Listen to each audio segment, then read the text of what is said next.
जय गंगा मैया, जय यमुना मैया, जय माता सरस्वती। प्रिय भक्तजनों, अगर आप भी चाहते हैं कि आपके जीवन के पाप कटे, दरिद्रता दूर हो, घर में सुख शांति आए और भगवान सूर्य नारायण की विशेष कृपा प्राप्त हो, तो इस पवित्र कथा को अंत तक अवश्य अवश्य सुनिए। कथा शुरू करने से पहले लाइक जरूर करें, चैनल को सब्सक्राइब करें और जय खिचड़ी पर्व लिखकर कमेंट करें। प्रिय भक्तजनों, खिचड़ी के दिन गंगा यमुना सरस्वती में स्नान का फल।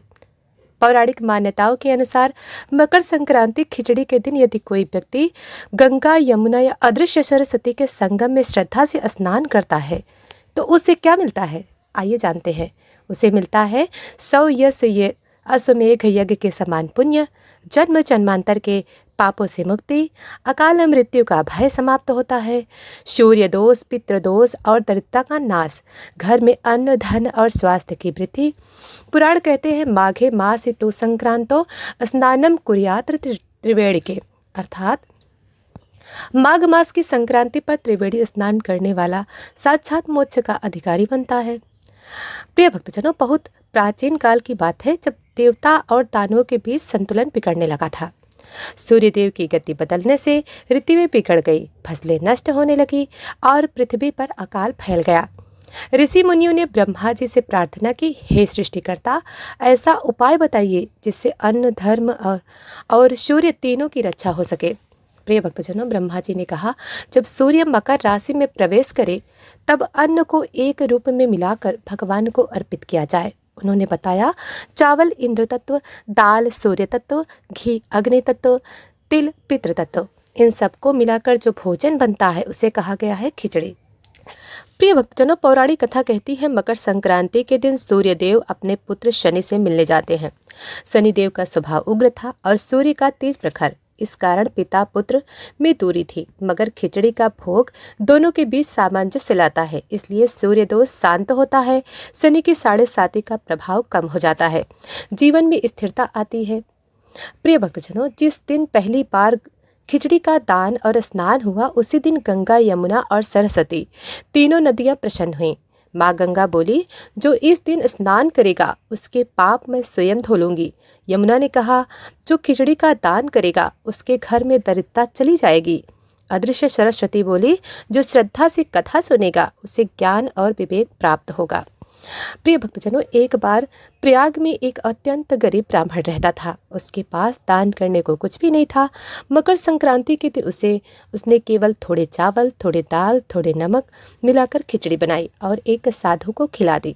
उसी रात उसके सपने में भगवान विष्णु प्रकट हुए और बोले, तुमने अन्न नहीं अपनी श्रद्धा अर्पित की है। अगले दिन उस ब्राह्मण के घर में कभी अन्न की कमी नहीं हुई, रोग दूर हो गए, वंश बढ़ा और अंत में उसे मोक्ष को प्राप्त हुआ। जब सूर्य मकर राशि में प्रवेश करते हैं तब त्रिवेणी संगम पर देवताओं का आगमन होता है। पुराण कहते हैं, देवा अपि तत्र स्नानम गुप्त रूपेण कुर्वते, अर्थात जिस समय मनुष्य स्नान करता है उस समय देवता भी अदृश्य रूप में उसी जल में स्नान करते हैं। इसलिए खिचड़ी के दिन गंगा यमुना सरस्वती में स्नान सामान्य नहीं, देव स्नान माना जाता है। सूर्यदेव स्वयं कहते हैं, जो मकर संक्रांति के दिन त्रिवेणी में स्नान करता है उसका तेज मैं स्वयं बढ़ा देता हूँ। इसी कारण दुर्बल व्यक्ति में बल आ जाता है, रोगी को आरोग्य मिलता है, निराश जीवन में आशा जगती है, संतानहीन को संतान सुख मिलता है। प्रिय भक्तजनों, बहुत प्राचीन समय में काशी के राजा दिवोदास अत्यंत धर्मात्मा थे। उन्होंने आजीवन यज्ञ, तप और दान किए, परंतु एक दोष था, वे कभी अन्न दान नहीं करते थे। उन्हें लगता था कि स्वर्ण और वस्त्र दान सबसे श्रेष्ठ है। एक वर्ष मकर संक्रांति के दिन कुछ भूखे साधु राजा के द्वार आए। राजा ने स्वर्ण देने को कहा पर अन्न नहीं। एक लाइक जरूर करें। अब आइए कथा को आगे बढ़ाते हैं। पितृलोक की करुण पुकार। पुराणों में वर्णन आता है, माघ मास की मकर संक्रांति की रात्रि पितृलोक अत्यंत सक्रिय हो जाता है। उसी समय जिन जीवों के वंशज अन्नदान नहीं करते वे पितृ भूखे, प्यासे और दुखी रहते हैं। वे करुण स्वर में कहते हैं, हे वंशज, हमें जल और अन्न दो, तभी हमारी गति होगी। ऋषि पराशर कहते हैं, माघ संक्रांति की खिचड़ी पितरों के लिए अमृत समान होती है। जब कोई व्यक्ति खिचड़ी बनाकर ब्राह्मण को खिलाता है, कौवे, गाय और कुत्ते को देता है और मन से पितरों का स्मरण करता है, तो उसे 7 पीढ़ियों तक के पितृ तृप्त होते हैं। पितृदोष शांत हो जाता है, घर में अचानक आने वाली बाधाएं हटती हैं। प्रिय भक्तजनों, बहुत प्राचीन काल में एक क्रूर राजा हुआ, राजा विरोचन। वह यज्ञ करता था, दान देता था, परंतु कभी अन्न नहीं देता। उसका मानना था अन्न तुच्छ है, स्वर्ण ही श्रेष्ठ है। मृत्यु के पश्चात यमदूत उसे यमलोक लेने गए। वहां राजा को जल नहीं मिला, भोजन नहीं मिला, केवल सूखी रेत दी गई। राजा रो पड़ा। यमराज बोले, राजन, तुमने जीवन में किसी भूखे को भोजन नहीं दिया, इसलिए यहाँ भी तुम्हें अन्न नहीं मिलेगा। राजा ने गिड़गिड़ाकर कहा, प्रभु, एक अवसर और दीजिए। उसी समय चित्रगुप्त बोले, हे धर्मराज, एक पुण्य शेष है। उन्होंने बताया, राजा ने एक बार मकर संक्रांति के दिन अनजाने में एक साधु को खिचड़ी दे दी थी। यमराज ने तुरंत कहा, बस वही पर्याप्त है। राजा को यमलोक से मुक्त कर दिया, उच्च लोक प्रदान किया गया। प्रिय भक्तजनों, शनि दोष और खिचड़ी का संबंध। शनिदेव कहते हैं, जो व्यक्ति मकर संक्रांति को खिचड़ी का दान करता है, मैं उसके कष्ट स्वयं हर लेता हूँ। इसी कारण 7.5 भी राहत मिलती है, ढैया शांत होती है, अचानक रुकावटें हटती हैं, कोई कोर्ट कचहरी के मामले शांत हो जाते हैं।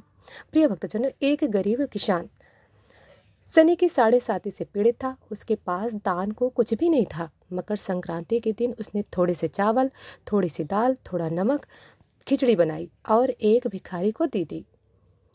रात्रि में शनिदेव स्वप्न में आए और बोले, तुमने मेरा बोझ हल्का कर दिया। कुछ ही समय में कर्ज उतरा, फसल लहराई, घर में सुख लौटा। प्रिय भक्तजनों, पुराण कहते हैं, माघे स्नात्वा त्रिवेण्याम खिचड़ी दत्वा नरा मोक्ष वाप्यात। अर्थात जो व्यक्ति माघ संक्रांति को त्रिवेणी स्नान करे, खिचड़ी का दान करे और कथा सुने, उसके जीवन के लिए मोक्ष का द्वार खुल जाता है। प्रिय भक्तजनों, अन्न का अपमान विनाश लाता है। खिचड़ी समरसता का प्रतीक है। छोटा दान भी बड़े पाप काट देता है। भाव बिना कर्म अधूरा है। श्रद्धा से किया गया कार्य ईश्वर स्वीकार करते हैं। प्रिय भक्तजनों, अब जानते हैं खिचड़ी की पूजा विधि। ब्रह्म मुहूर्त में उठें, घर की सफाई करें, स्नान के बाद स्वच्छ वस्त्र पहनें, संभव हो तो पीले या सफ़ेद वस्त्र धारण करें। यदि त्रिवेणी संगम गंगा यमुना सरस्वती संभव हो तो सर्वोत्तम, अन्यथा घर में ही गंगा जल मिलाकर स्नान करें। स्नान से पहले हाथ जोड़कर कहें, मकर संक्रांति के पावन अवसर पर मैं गंगा यमुना सरस्वती का स्मरण कर स्नान कर रही हूँ। मेरे जाने अनजाने पाप नष्ट हों और सूर्यदेव प्रसन्न हों। प्रिय भक्तजनों, तांबे के लोटे में जल लें, उसमें लाल फूल, अक्षत और थोड़ा गुड़ डालें। सूर्य की ओर मुख करके अर्घ दें। मंत्र सरल, ओम सूर्याय नमः 11 बार बोल सकते हैं। प्रिय भक्तजनों, खिचड़ी शुद्ध और सात्विक बननी चाहिए। खिचड़ी बनाना अति महत्वपूर्ण। चावल, पीली मूंग की दाल, शुद्ध घी, थोड़ा नमक, हल्दी। वैकल्पिक, लहसुन, प्याज, मांस, मदिरा, अंडा बिल्कुल नहीं। प्रिय भक्तजनों, खिचड़ी का भोग लगाना। पहले भगवान को भोग लगाएं, फिर सूर्य देव का स्मरण करें, पितरों का ध्यान करें, मन में कहें, हे देवगण, हे पितृदेव, इस अन्न को स्वीकार करें। प्रिय भक्तजनों, खिचड़ी के दिन क्या क्या दान करें? सर्वोत्तम दान, खिचड़ी, पकी हुई, कच्चे चावल और दाल, तिल, काले या सफ़ेद, गुड़, घी, कंबल, ऊन वस्त्र, पानी का घड़ा, मटका। किसे दान करें? ब्राह्मण, गरीब व्यक्ति, साधु संत, गाय, कौवा, कुत्ता। कौवा पितृ का प्रतीक है, गाय देवी लक्ष्मी का स्वरूप। प्रिय भक्तजनों, खिचड़ी के दिन क्या नहीं करना चाहिए? किसी को अपशब्द ना बोलें, झूठ ना बोलें, क्रोध ना करें, मांस मदिरा का सेवन न करें, किसी गरीब को खाली हाथ न लौटाएं, सूर्यास्त के बाद दान न करें। प्रिय भक्तजनों, खिचड़ी को फेंकना पाप है, विशेष निषेध। अन्न का अपमान महादोष देता है। बिना स्नान के दान न करें, दान करते समय घमंड न करें। प्रिय भक्तजनों, स्त्रियों के लिए विशेष फल। जो स्त्री सुबह स्नान करे, सूर्य को अर्घ दे, खिचड़ी बनाए, दान करे, उसे मिलता है अखंड सौभाग्य, पति की दीर्घ आयु, संतान सुख, घर में अन्न धन की वृद्धि। दान देते समय कहें ओम अन्नपूर्णाय नमः 3 से 11 बार। खिचड़ी।